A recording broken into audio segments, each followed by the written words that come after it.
every book that I'm going to recommend to you today is not only a book that has changed my life, these are life-changing books for me, but they also each serve a specific purpose. And I'm not getting paid to do this. This is not a sponsored video. I'm not affiliated with any of the books or authors. I'm doing this without getting paid. These are just powerful books that I found very useful. And if you think about it, if you wake up in the morning and you brush your teeth, you go to work, you go to lunch, and you do this every day, right? The same routine, right? You go to work, you brush your teeth, you're stuck in traffic. It's Groundhog Day every day, right? When you do the same thing over and over again every day, did your brain really change? And the answer is probably not. You have to do something outside of your routine to elevate and expand your mind. And one of the things that I like to do is read books. And I know life gets in the way sometimes, right? We have places to go, people to see, and you don't always have time to sit down and read a book. What I found useful is audiobooks, right? All the books I'm going to recommend to you today, they all have an audio version, right? You can listen to them on your way to work. A good chunk of the books that I quote unquote listened to were all in the shower. I connect my Bluetooth in the shower and I listen to audiobooks, right? You'd be surprised, right? 15 minutes a day, 20 minutes a day of just listening to an audiobook, it adds up, right? You can end up eating a book a week, right? A short book a week. So there's a way to get the job done. Anyway, let's get started. The first book that I want to recommend is a book called Never Split the Difference. Okay?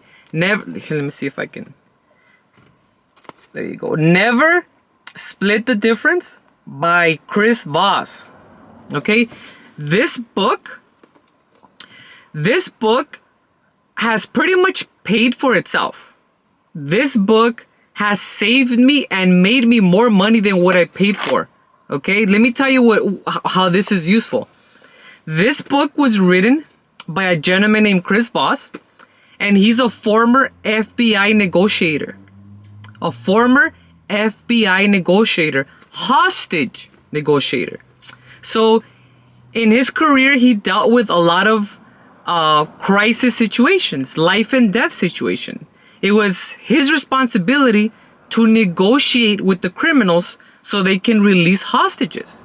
And in this book, he teaches you how to bargain with people, how to negotiate with people. He teaches you about the neuroscience and the psychology of human beings and how to negotiate with them, how to get what you want. The book is called Never Split the Difference for a reason. If you're a hostage negotiator and there's 10 hostages, you don't say, well, you can keep 5 hostages and give me the other 5. Let's split it. Right? It doesn't work that way. You need to get all the hostages out of there. So you're not splitting the difference. You're getting everything that you want.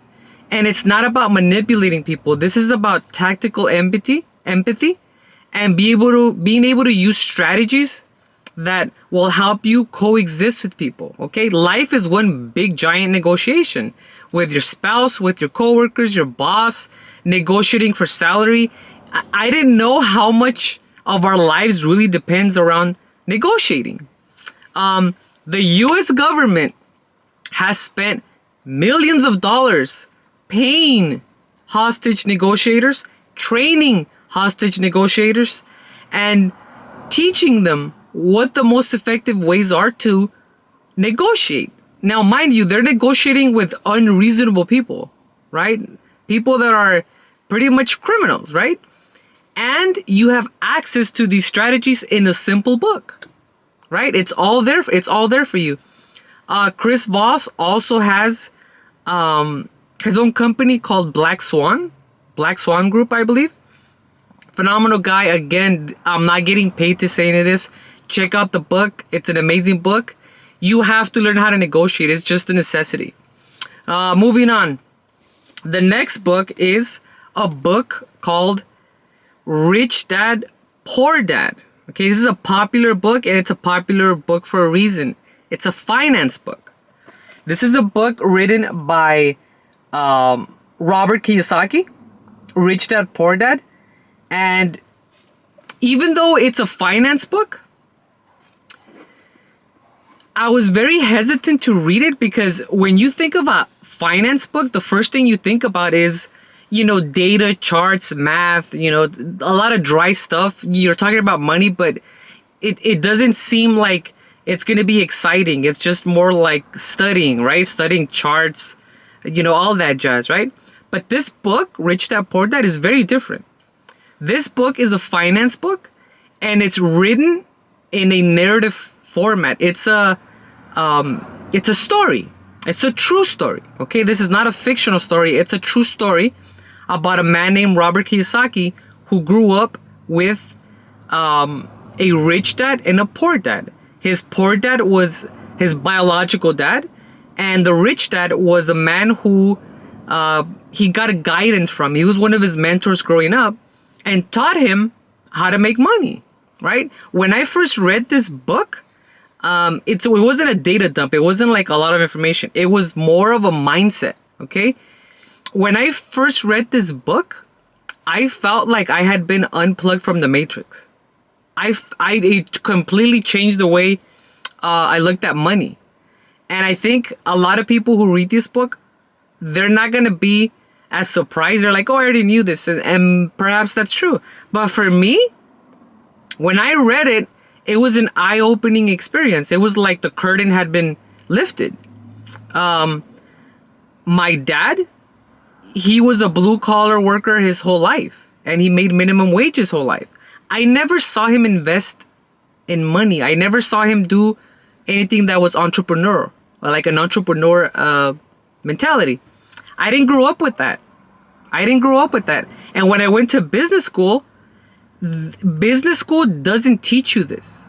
Business school taught me how to be an employee. It didn't teach me how to make money. Okay, business school taught me how to be an employee. It didn't teach me how to make money, and it didn't teach me how to stop trading time for my money.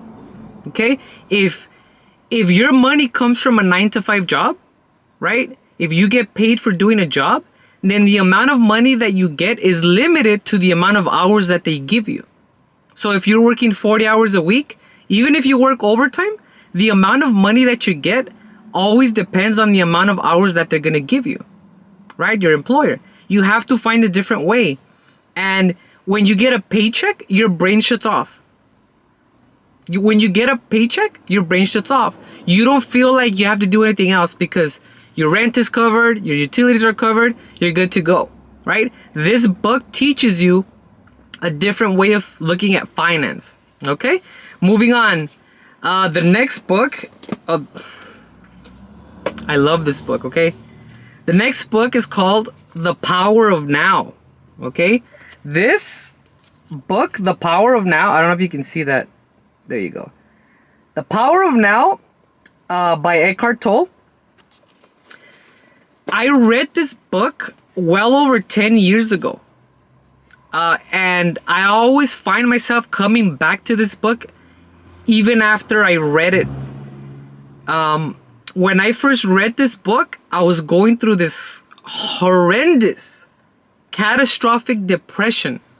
And then I came across this book, and it was extremely crucial in helping me cope with it and then get past it. The Power of Now is a book that I was very dismissive about when I first saw it because I felt like the title, The Power of Now, I don't need to read the book, right? If I know the title, The Power of Now, I pretty much know what the whole book's going to be about. Be in the present moment, be centered, all that jazz, all that good stuff. I'm like, I don't need to read the book. I can read the title and tell you what the whole book is all about. But I was wrong. The book is so much more than that. That's part of it. But the book breaks down the mechanics of your psychology, the mechanics of suffering, of why people suffer. It's a spiritual book.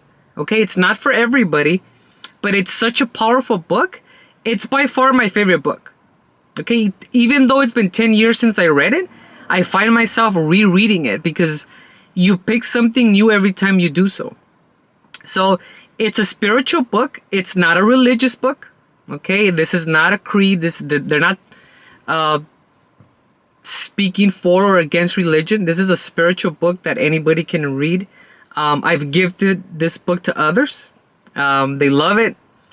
This book, like I said, is not for everybody. Some people are gonna read it and they're not gonna, I don't know, maybe they're not ready for the message, or perhaps they're not as spiritually evolved for them to be receptive to it.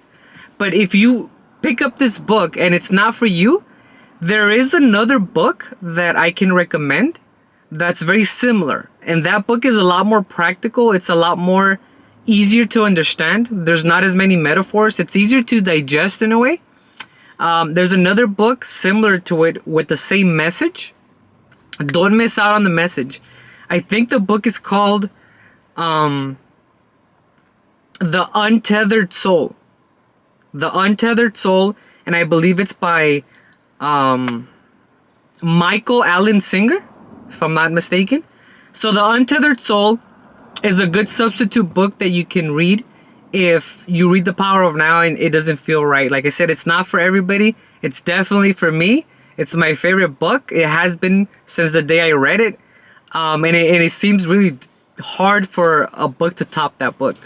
So the last book I want to talk about is a book called The Laws of Human Nature, right? The Laws of Human Nature is the next one.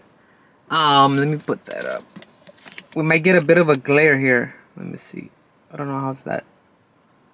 The Laws of Human Nature by Robert Greene, and obviously it's a big one, right? It's not a small read. It's not an easy. It's an easy read, right? It's not complicated, but it's a big book, right? It's a big book. But it's worth the time. Again, this book is also available in audio. The Laws of Human Nature. Robert Greene is more famously known for his book on 48 Laws of Power. So that's the same author. If you've ever read the 40 Laws of Power, extremely popular book, #1 bestseller. The Laws of Human Nature is by the same author. The Laws of Human Nature, what I love about this book is the fact that most self-development books, they're very soft and they're very gentle when it comes to, thinking positive. A lot of books about positivity, they have a lot of fluff. It's very like rainbows and butterflies. It's a lot of cotton candy stuff, like, oh, think positive or whatever, and that's fine. But they don't really acknowledge the dark side of humanity. They don't really acknowledge that there's a sinister side to people that kind of just gets ignored, right? When you read self-development, you don't hear about that. The Laws of Human Nature acknowledges it. It makes you face some realities that a lot of other books don't really talk about. It acknowledges that human beings are vengeful sometimes. The psychology behind people being violent. People are manipulative, right? There's people that are, the cliche, they're wolf in sheep's clothing. There are a little under 8 billion people in the planet. You have to understand them. You have to study human nature, and there's laws to human nature that are here now and have been for thousands of years. The author, Robert Greene, believes that the source of pain that a lot of people have in their life, or the vast majority of pain and suffering that people have in their life, is simply because they don't understand people. And we ourselves were people, right? We lack self-awareness. So this book helps you get into that mindset and really study the psychology of what it is to be human. Not just within your own being, within your own sovereignty, but other people, and be able to coexist with them. It's a good supplement book to read with Never Split the Difference, right? The negotiating book. But The Laws of Human Nature is a book. Anything with Robert Greene, I don't just read his books, I study them. I don't just read, they're not just for read. I study his books because he's such a powerful author. Anyway, there's a whole chapter on death on that book, right? And people don't want to deal with that. It has topics people don't want to deal with, but they're there, and we have to acknowledge them. Anyway, these are some of my top books that I highly recommend. You can, again, get them in audiobook if you don't have the time to actually sit down and read. Or you can just buy the hard copies. Each of these books is well worth more than what I paid for. They're worth every penny in my opinion. At the end of the day, it is what it is. It's going to be what it's going to be. And that's life.